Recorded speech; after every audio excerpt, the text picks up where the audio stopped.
I would like to just welcome you to the class, a live from Duke Farms class. This is our first, and it's the wonder of meadows. And, you know, we just love our meadows, and we just think that it is a great time for them to be showcased, although seasonally they are as beautiful now as they are in the fall and then in the winter, which is, you know, one of my favorite times. So once again, I'm Kate Riley. I am the manager of education at Duke Farms. And Duke Farms, for those of you who do not know us, we are a beautiful property of 2,470 acres.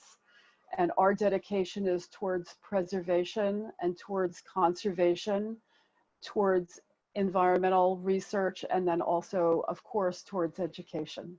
And the way that we typically encourage people to explore Duke Farms is through our 300+ programs that we have throughout the year, from toddlers all the way up to people who look like me and beyond.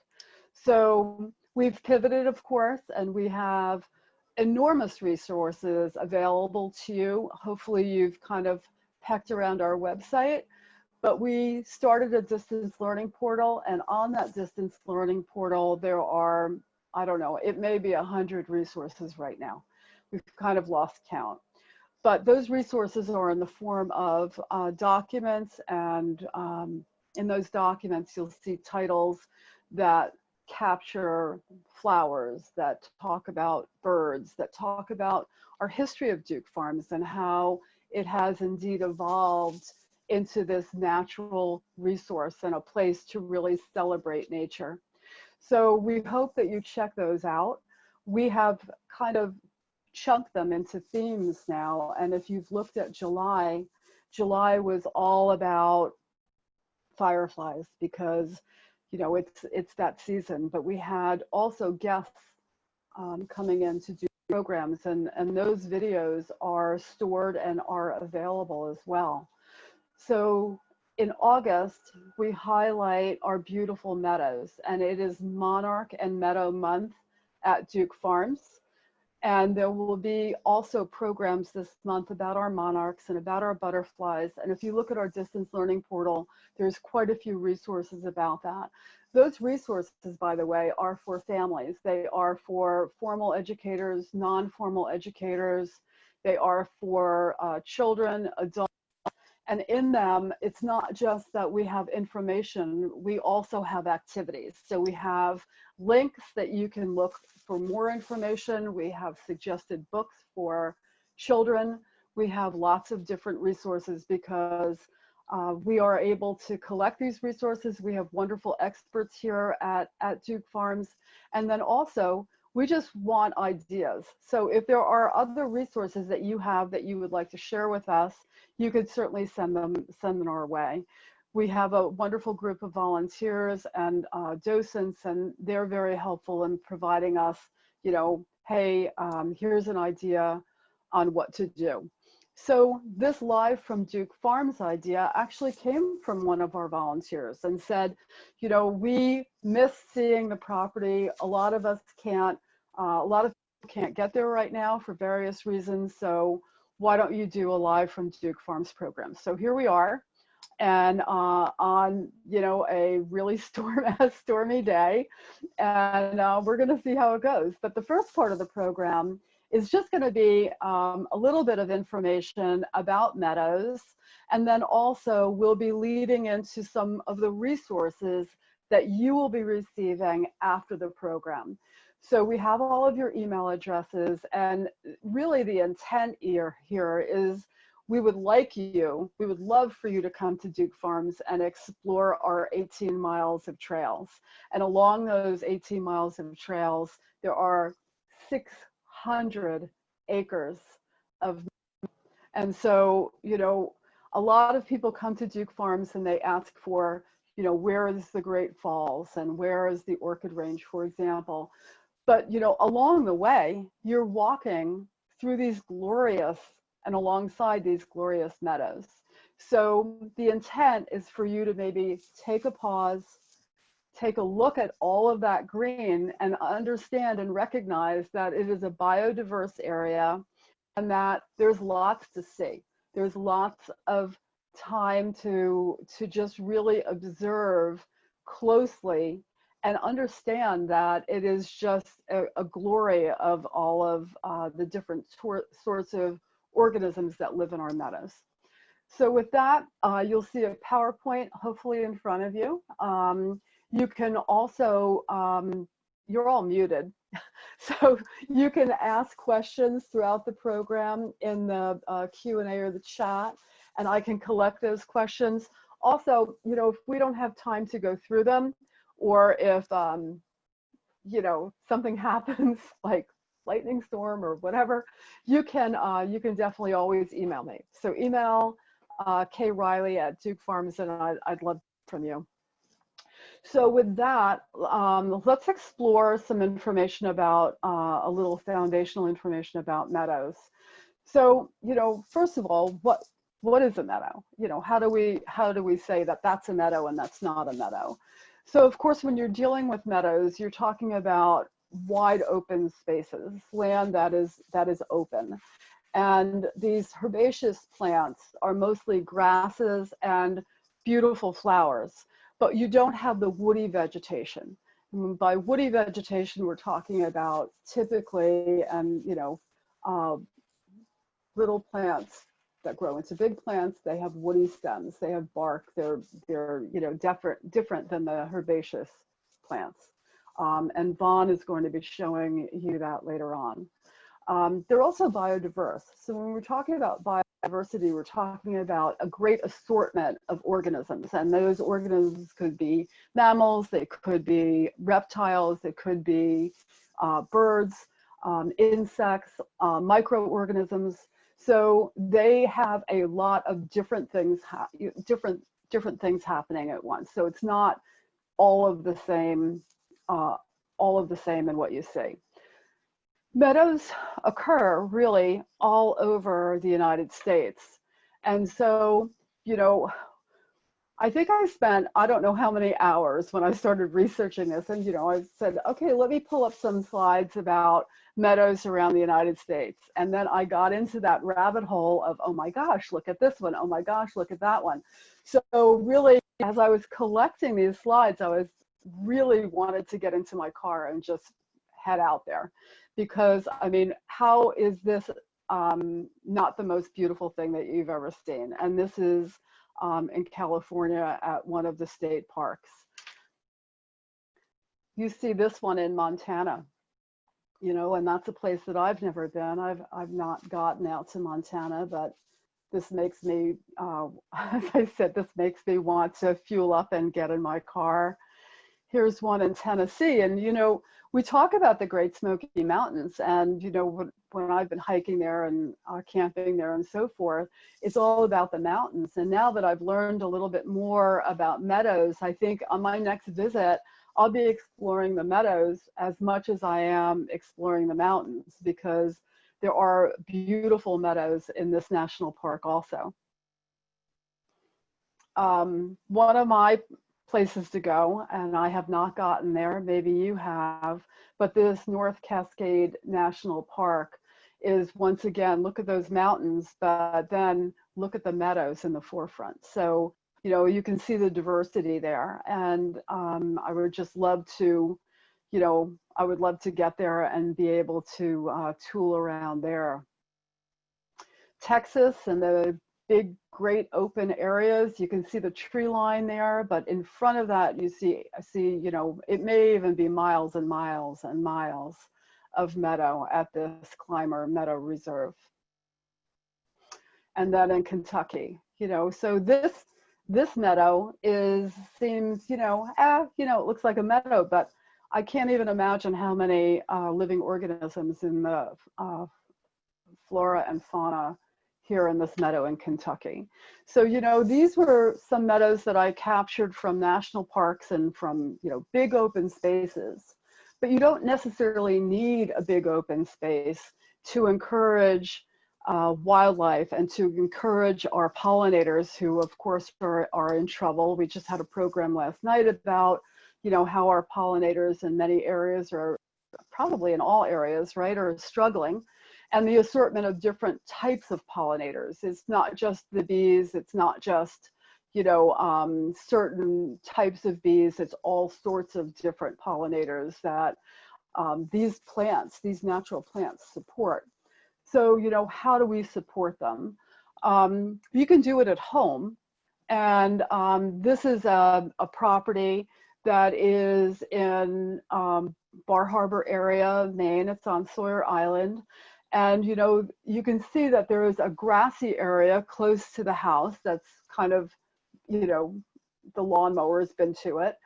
But just in 1 year of not mowing the grass, this meadow has popped up. So the front part of the property has been just left to, and just kind of, let's see what happens.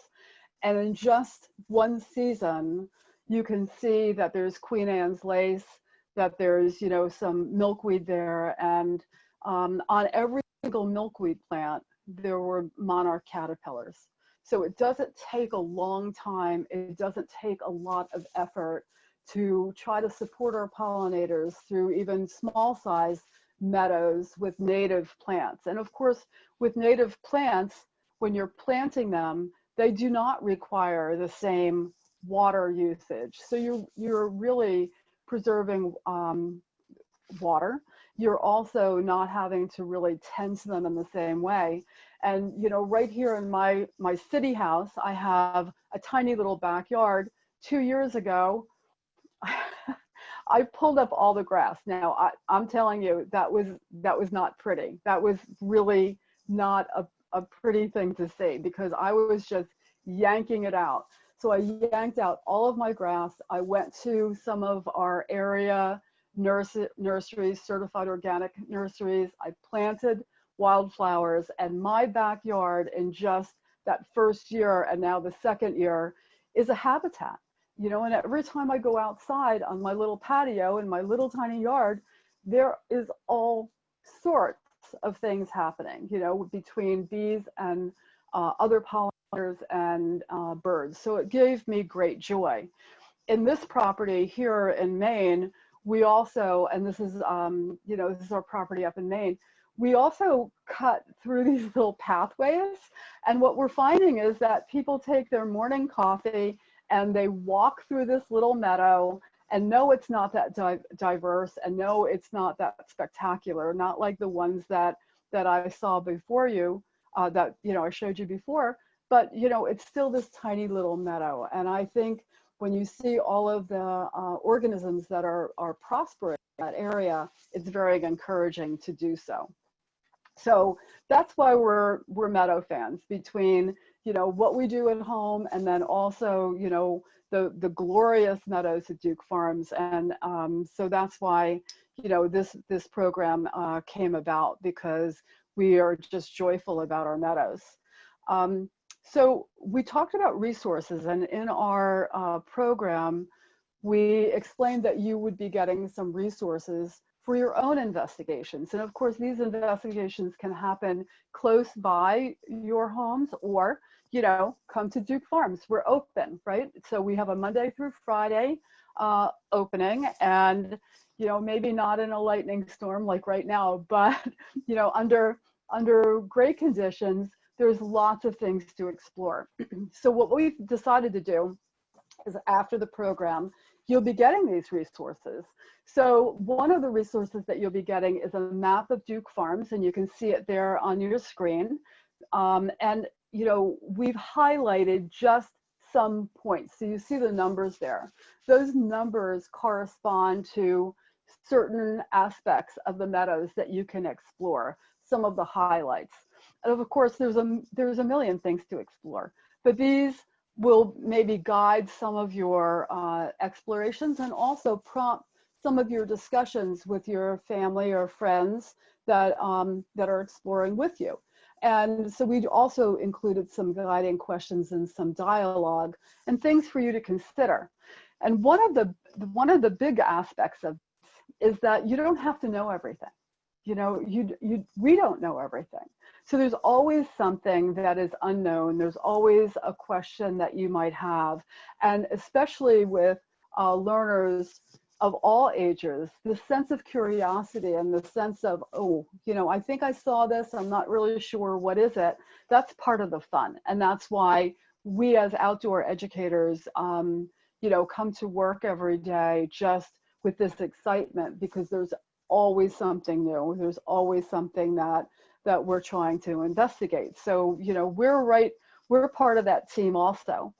So these numbers, as I said, correspond to specific types of dialogue. And you can see that number 1 down there on the bottom of your screen, the back part of the property, if you've been to Duke Farms, you know, the hay barn or orientation center, the visitor center, there's a whole lot to explore behind the property. Generally, people will walk out of the front door and take that red path to the core. And you can see those numbers starting from 2 through 6. That's our main part of the property. But there's quite a bit to explore behind the hay barn. And hopefully you've been to the new bird observation platform. That's a great place to really take some binoculars or take a close look at things. But that behind the area of the hay barn, there's vernal ponds, there's all sorts of things to explore, and there are very, very wide pathways back there as well. So you'll be getting these materials, and you'll see that just as a little snapshot, what we've done is we've said, okay, well, in number 1, we'd like you to head down the gravel path and check out the meadow. And so, you know, there are some things to consider there about the reduction of woody vegetation, how we maintain them by mowing them and keeping them close and then having them come up so we don't have a lot of that woody vegetation. But you'll be getting this material in your resource pack at the end of the program, which will be emailed to you. In number 2, we talk about Habitat Way, and then on one side, you see the meadow, and it's kind of, you know, drier. And on the other side, you see this woodlot, and it's completely different vegetation because it's moister. There's more water. It runs along, you know, this little brook. So you know you have 2 different sides of the street, so to speak, and completely vegetation, and then therefore also completely different organisms that prosper on both sides of that area, and that's marked on your map. We also talk a little bit about invasive and non-native species. For example, this ginkgo tree in Ginkgo Lane, no, it's not you know, naturally occurring, but it's not invasive. And one of the reasons is that there's male and female trees, and you know, they really don't widely replicate. And also, it's really not interfering on that edge of the meadow. It's not interfering with the meadow, and nor will it. So once again, it's not a tree that we need to be concerned about, that it's going to be spreading all over the place because of this male and female tree. But also with social distancing, it's hard for them to get together. So, you know, it's a tree that's used in a lot of places because, you know, it'll kind of stand alone, and it's a beautiful tree also. I don't know whether you've been to our Pollination Hoop House. It's located right adjacent to our orchid range. It's right next to it. And it is, it's beautiful. And it was planted and designed so that you would see a very close up, you can see the plants and the large variety of native plants that are pollinators. You can walk through it. You can see that it's, you know, it's open because these are sun-seeking plants. They love the sun. And so we encourage you, when you visit Duke Farms, to take a peek through our hoop house. It is open to the public, and that way you can see very close up the types of leaves, you know, you can see who's showing off, who's blooming, you know, what plant is the plant that's kind of like, hey, it's me, you know, I have flowers all over. And then with that, you can take that identification and then look out in our meadows and then kind of identify them that way. It's kind of hard sometimes when you're at a distance to identify plants, but this way you can associate with what you're seeing close up in the hoop house to what you can see out in our meadows and along our pathways. Also, you know, a lot of the meadows are, they were agricultural areas, and European farmers, one of the ways that they mark their property and also to provide shade for cattle was to plant some trees. You know, you can see them in farm property that there's also tree lines. And so now that we have meadows, some of these trees still remain. And, you know, if you haven't seen this great red oak, it's just such a tree with personality. You know, it is, you know, I think we used gargantuan in our description, but it is a sprawling tree. It hasn't had a next to it. So it is like, oh, I'm just going to keep growing this way. And it's gnarly and the branches are all over and it is just spectacular. But here it is coexisting on the side of a meadow, not interfering, but coexisting. So, you know, I think that with this, with the map, with some of these little points, we hope that you explore our meadows, that you come to Duke Farms and explore the meadows there, and also, you know, in your area, whether you're in an urban, rural, or suburban area, there are always meadows, or hopefully there are meadows for you to explore. So with that, I'm going to stop sharing my screen, and we are going to go to, and hopefully this works, that you're going to be able to see one of our Duke Farms educators. His name is Vaughn Scully. He is on the property, and he's going to be sharing some meadow vegetation and some ideas about the meadows. I think it looks like it might be clearing up. So, you know, we were going to be out there, but with the lightning and so forth, Vaughn is in the back of the farmhouse. He'll explain where he is and why it all happened. But we have a wonderful education team and program team at Duke Farms, and you know, it's just really fun to work with you, our public, and even virtually. It's you know, we're all about just the excitement of learning more and more about the world around us. So with that, I'm going to introduce Vaughn. I'm going to stop sharing, and we're going to see if this works. Okay. All so right. There we go. Okay. Cool. All right. Okay, I can see you. I think in the chat. Yeah. Okay. If so we're good. If there's a problem, I think we are good. Yeah, I think it's actually All right, working. beautiful. Okay, so since I'm the only person crazy enough to be out here today, I think I can take my mask off so that you can tell that I'm actually talking to you. I'm the only person outside today, so that's pretty great. Lucky for me, rain is definitely like my favorite weather, so I don't mind being out here at all. It's just the thunder and lightning that was a little bit scary, but it has passed now, which is really good. So hello everybody. So probably just the best thing, if for some reason my screen is small or whatever, make sure that you have your screen set to active speaker so that I'm the one popping up, because you guys are all muted anyway. So I'll pop up for you. So here I am. I am back behind the wonderful farm barn. And the reason that I am back here is because this is not one of the points on the map, but I wanted to show you this beautiful meadow that we have back here. So like most of the meadows that we have at Duke, this is the result of previous agricultural use. This was used as a horse track. So when you come visit, if you ever get that chance, or if you do it regularly, there is actually a trail that goes all the way around. And if you look at our map, you can tell that it's this beautiful oval because it used to be used for horses. But now it has been returned to a native state.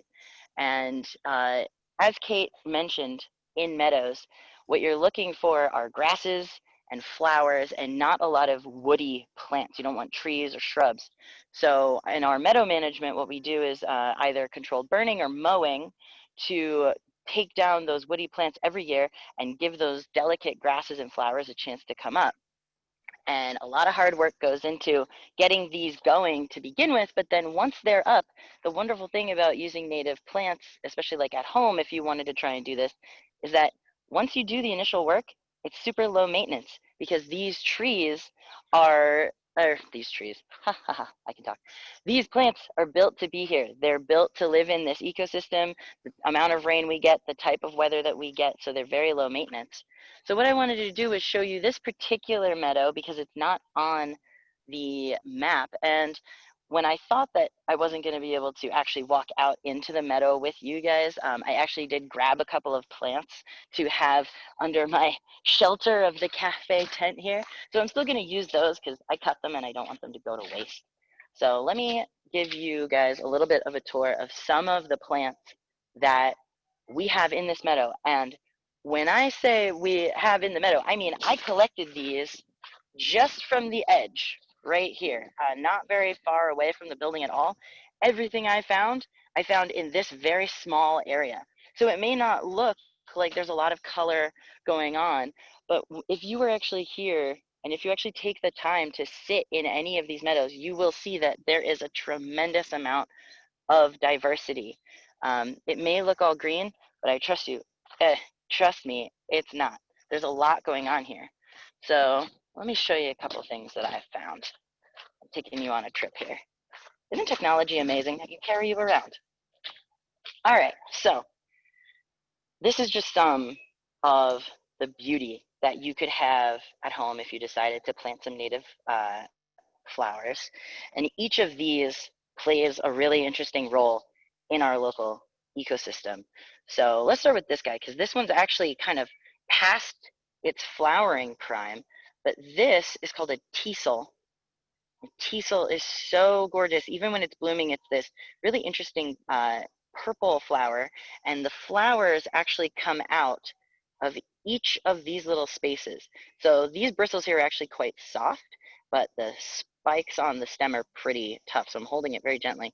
But this has beautiful little purple flowers that poke out, and in each of these little spaces, there's going to be a little seed. So Tesol, not only is it really interesting looking, and it lasts a really long time, these will stay even through the winter and give a really interesting texture to a pretty barren landscape. But this is a very important food for a lot of birds. Imagine different kinds of finches. They really like these. Goldfinches love them, house finches. They love to pick into here with their adapted beaks. And let's see, what else do we got? We got a lot of fun stuff here. Oh, I've got two different types of flowers that are actually in the same family. So this beautiful pinky purple one, this is called tick seed trefoil, and it's called that because these little seed pods, when they break apart, each little one kind of looks like a tick if you didn't know what it was, and they turn brown once they're ready to come off the plant. They kind of look like a tick. And the amazing thing, let me see if I can get it to stick. They're not super sticky yet, but this is like Velcro. So these have adapted to actually stick to passing animals and to pant legs of tourists as they pass by, which is another reason that they're called tick seeds, because they'll stick to you. But this one is also a trefoil, and it has a completely different colored flower, pretty different structured flower. And this one actually grows creeping along the ground. You can see it almost kind of looks like clover. It sticks down to the bottom of the meadow's layers. And then this one is actually quite tall. This one can get up to a couple feet tall. So even though they're the same family of plant, they're both trefoils, they play a really different role in the ecosystem. They're still going to be probably feeding animals with their seeds, but one of them is going to be creeping along the ground, providing cover for a lot of the small invertebrates and the small vertebrates like little salamanders or frogs or anyone who's going to be living in the meadow. And then this taller one is going to be feeding those birds who can come in and perch and swoop down and land on the taller plants.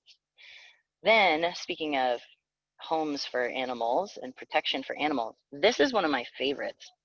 And this is a really common one that you'll see. So this is not flowering. And let me take it out into the light so you can really see. This guy's not flowering yet, but this is called a goldenrod. And a lot of what you're seeing right here is goldenrod. It is a native plant, but it's super aggressive. They're definitely opportunistic and they grow like crazy. So this guy, like I said, he's not flowering yet, but when he does, it's going to be this really beautiful fountain-like cascade of golden flowers. It's gorgeous. They are so important for the ecosystem. The flowers attract so many kinds of pollinators. They're really generic, so everybody wants to eat the pollen and drink the nectar. And they also, once they go to seed, they'll also feed a lot of birds and things like that. But what's interesting about this one and why I picked this particular plant, first of all, this bump right here. So any other goldenrod that I showed you probably would have some of this as well. This is called a gall. And a gall is actually basically like a home that an insect makes. So inside this ball, which is actually part of the stem, is I believe it's a wasp or a beetle. I believe it's a type of wasp. And the female lays her egg inside the stem and it forces the plant to grow this ball around it, protecting the little larva inside. And it can even overwinter inside this. It won't freeze. It's that tough. Then there's this one at the top. This is actually another type of gall. Let me take you over here and I'll show you another goldenrod here. So here's a couple goldenrods. So here's one here. You can see they don't have this bundle at the top. That's because another type of insect did the same thing, laid an egg inside the plant, and it forced the hormones of the plant to change, chemically change, and just go crazy and grow a bunch of leaves around the little larva inside here to protect it. So this one's probably not going to overwinter. This will emerge before the plant dies, but this little guy, he's going to be protected all winter long. So goldenrod is one of my favorites because it has all different types of galls. It plays a lot of different roles in the habitat. It's really, really interesting and beautiful. Then, of course, if you just want some beautiful show, there's even native types of sunflower, which most people don't realize. This is called a woodland sunflower. These guys can grow really, really tall. Not as tall as like a common sunflower, the giant ones that you can think of when you think about sunflowers, but they can grow about 5 feet high or so.